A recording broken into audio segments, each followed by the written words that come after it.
Ever felt like someone's been in your place when you weren't home? I thought I was losing my mind until I discovered the horrifying truth about the guy living right above me. Back in 2019, I was renting this standard apartment in North Indy, near Broad Ripple. Nothing special, just a basic one-bedroom where I'd crash between night shifts at a major fulfillment center. Working 6 p.m. to 4:30 a.m. meant I slept most of the day and barely knew anyone in my building, except for Mark from 3B, right above me. Average-looking dude, always in those department store button-downs, friendly smile, office worker type. We'd chat by the mailboxes sometimes. Typical Midwest small talk about the Colts, the weather, or that new brewery down on College Avenue. One Tuesday in October, I'm downing an energy drink before work when Mark knocks. Says he's locked out and needs to call the building super, but his phone's dead. Could he use mine? I handed it over without thinking twice and went to grab my wallet. About a week later, I get home at dawn and something feels off. Nothing obviously wrong, no broken windows, nothing missing, but things weren't quite where I'd left them. My gaming controller was on the wrong side of the coffee table. My bed looked slightly disturbed. I brushed it off as exhaustion. But then it happened again a few days later. My laptop had definitely been moved from the precise angle I always leave it, and the keyboard was warm, like someone had just been using it. I called my landlord, who gave me that "you're imagining things" look, but changed my locks anyway, for an extra fee of course. Things seemed normal for 2 weeks. Then I come home to find my bathroom towel folded neatly. I never fold towels like that. I just toss them on the rack like any normal single guy. My buddy from IT helped me set up a cheap security camera hidden on my bookshelf.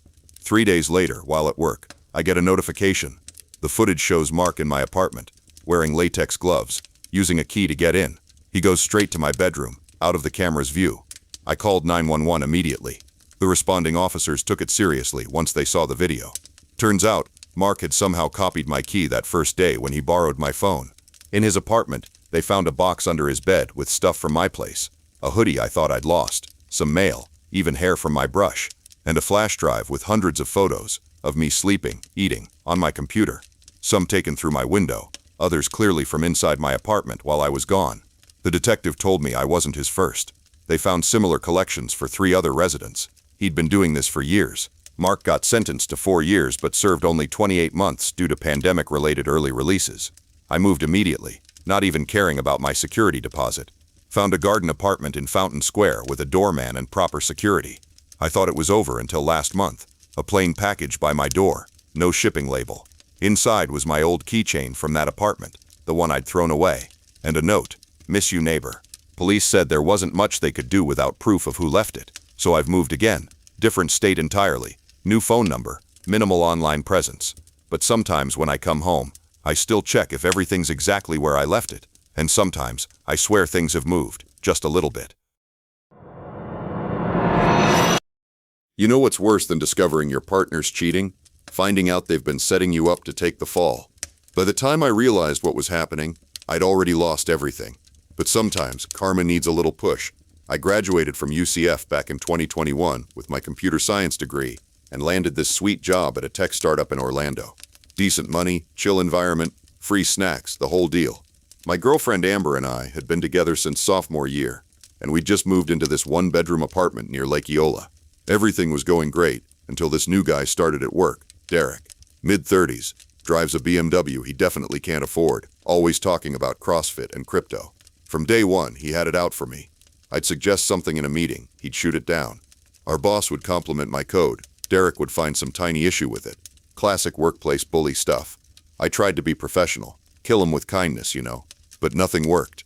I figured he felt threatened since I was younger, but had the same job title.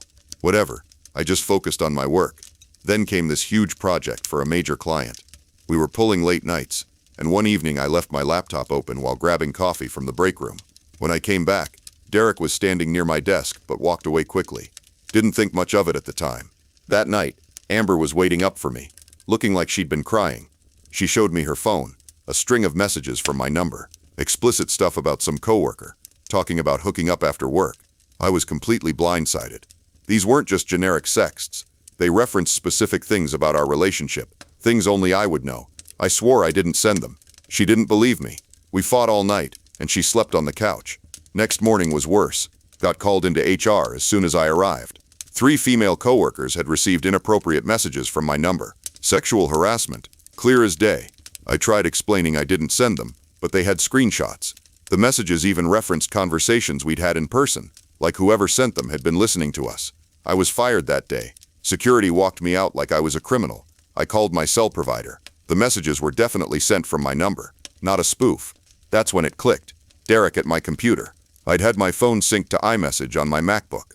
He must have sent those texts while I was getting coffee, then deleted the evidence from my laptop. Went to the police, but they basically laughed me out.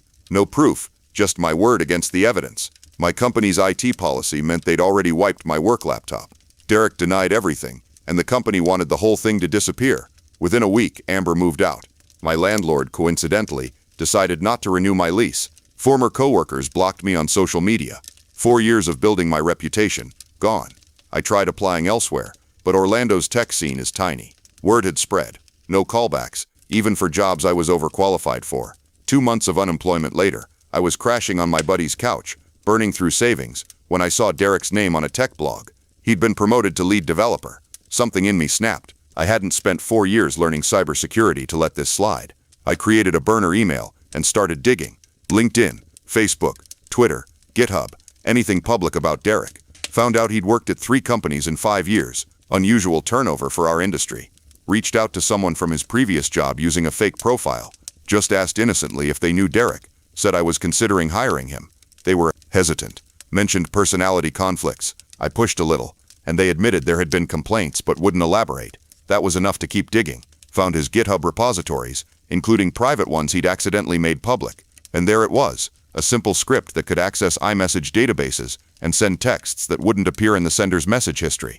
I anonymously emailed HR at our company from a Proton Mail account. Just the facts, the GitHub link, and names of people at his previous employers they could contact.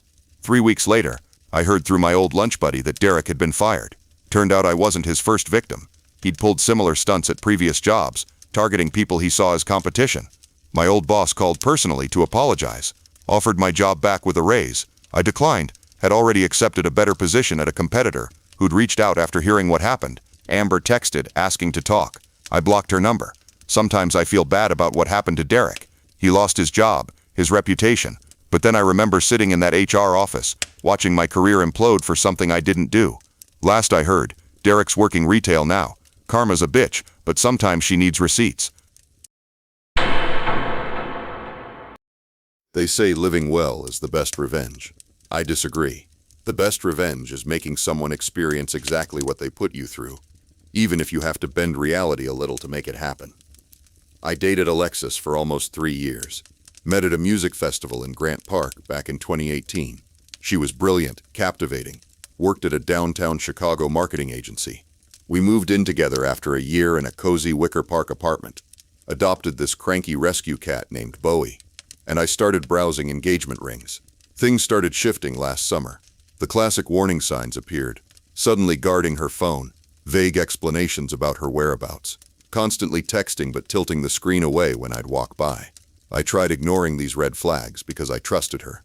That's what you're supposed to do in a relationship, right? Then one night while she was showering, her phone lit up on the coffee table. A message from Ryan with a heart emoji. Last night was incredible. Can't wait for tomorrow. My stomach nodded instantly. When she emerged from the bathroom, I asked directly if something was going on. She reacted with complete indignation, called me insecure and controlling, said Ryan was her gay coworker going through a rough breakup, who needed emotional support.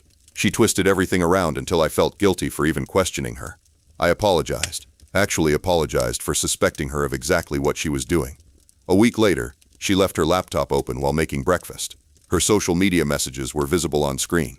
I'm not proud, but I looked. Hundreds of exchanges with a guy named Ryan Davies. Definitely not gay. Definitely not just a friend. They'd been seeing each other for months. The messages where they discussed me were the most devastating. Mocking my career aspirations, my trust in her, even intimate details about our relationship. They were coldly planning when she'd end things with me, laughing about how clueless I was, how easy I was to manipulate. I silently emailed myself screenshots, then closed everything. I didn't confront her. I needed time to process this betrayal. That weekend, Alexis claimed she was visiting her sister in Milwaukee. I knew she was with Ryan. I spent those 2 days alone in our apartment, barely eating or sleeping, just processing everything and deciding what to do next. Here's where I made a choice I can't take back. I studied audio engineering at a prestigious music college in Chicago. Still had all my equipment, including a professional-grade microphone and industry-standard editing software. I found Ryan Davies on professional networking sites, then video platforms. He had several presentations from industry conferences. I downloaded those videos and isolated clean audio samples of his voice. Not enough to create completely new sentences. That kind of technology isn't realistically accessible to individuals, but enough to edit together existing phrases into new contexts. Using my audio engineering skills, I carefully spliced together a conversation between Ryan and an unnamed friend. I didn't fabricate anything completely false. I used his actual words from different videos, rearranged to create a new meaning. The conversation suggested Alexis was temporary, that he was reconnecting with Melissa, and that Alexis was convenient for now, but getting intense. The editing took hours of precise work. It wasn't perfect. Subtle, unnatural pauses and slight tone shifts would be noticeable to a trained ear, but convincing enough to someone emotionally invested. When Alexis returned Sunday night, I acted completely normal, didn't reveal that I knew anything. We continued like this for another week, her sneaking around, me pretending ignorance. Then I created an anonymous email account and sent the audio file to her with the subject line, "You should hear this." In the email, I claimed to be a friend of Melissa's who had recorded the conversation at a coffee shop and recognized Alexis's name. I was at work when she received it. She called me repeatedly, each voicemail more distraught than the last. I returned home to find her frantically packing, mascara streaked down her face. She showed me the recording, demanding if I knew anything about it. I feigned ignorance, asked what was wrong. That's when everything spilled out. The affair with Ryan, the lies, all of it. She revealed she'd heard him discussing her with someone, saying he was using her while getting back with his ex. I played the devastated boyfriend perfectly. Heard about the cheating but somehow still supportive about Ryan's apparent deception. Even suggested maybe the recording was misleading or taken out of context. She left anyway. Went to stay with a friend. 2 days later, Ryan began calling and messaging me. Alexis had confronted him, played him the recording. He insisted adamantly that the conversation never happened, that someone had manipulated his words. Technically, he was right. I blocked his number. Blocked Alexis too when she started questioning the recording's authenticity. Changed the locks. Told our mutual friends my perspective first. Was it elaborate? Absolutely. Ethically questionable, without doubt. But watching her experience the same betrayal and manipulation she'd subjected me to provided a symmetry that felt like justice. Sometimes guilt creeps in late at night. That audio file effectively destroyed their relationship based on a fabrication. But then I remember those messages, them laughing at my expense, planning my heartbreak like it was a project timeline. The guilt fades quickly. I heard they eventually reconciled after figuring out the audio was edited. Fine by me.